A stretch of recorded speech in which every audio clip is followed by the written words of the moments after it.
গাজা উপত্যকায় ইসরায়েল যদি নির্বিচারে বোমাবর্ষণ বন্ধ না করে তাহলে ইসরায়েলকে মারাত্মক পরিণতি ভোগ করতে হবে বলে সতর্ক করে দিয়েছে ইরান।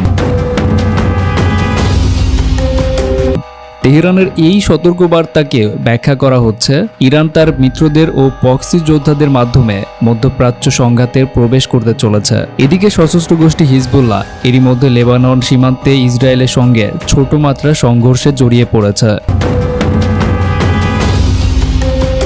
এছাড়া সিরিয়ার আসাদ সরকারও ইরানের খুবই ঘনিষ্ঠ মিত্র।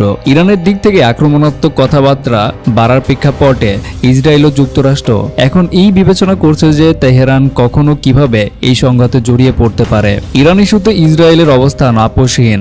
অতীতে ইরানের পারমাণবিক কর্মসূচির ওপর সার্জিক্যাল হামলা করার জন্য ওকালতি করেছিল তেল আবিব। ইরানের পরমাণু বিজ্ঞানীদের হত্যার সঙ্গেও তারা জড়িত।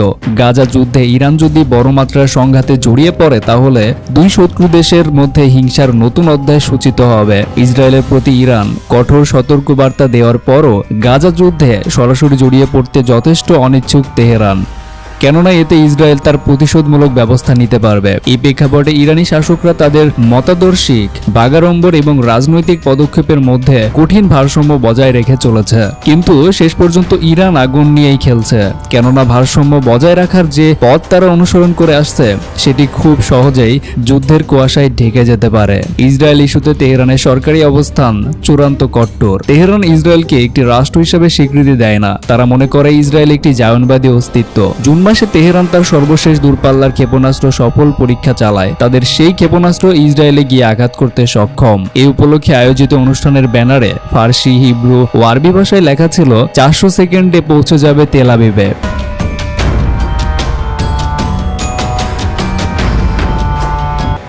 সর্বোচ্চ ধর্মীয় নেতা আয়াতুল্লাহ আলী খমেনি ও প্রেসিডেন্ট ইব্রাহিম রাইসির নেতৃত্বে ইরান ইসরায়েল বিরোধী ও যুক্তরাষ্ট্র বিরোধী কট্টর রাজনৈতিক অবস্থান লালন করে। 2020 সালের জানুয়ারি মাসে জেনারেল কাসেমি সোলেমানিকে হত্যার পর ইরানি কর্তৃপক্ষ কঠোর প্রতিশোধ নেওয়ার অঙ্গীকার করেছিল, কিন্তু বাস্তব পদক্ষেপ ছিল তুলনামূলকভাবে নমনীয়। ইরাকের দুটি মার্কিন সেনাদের বিমান ঘাঁটিতে আগে থেকেই সতর্ক করে তারা হামলা করেছিল।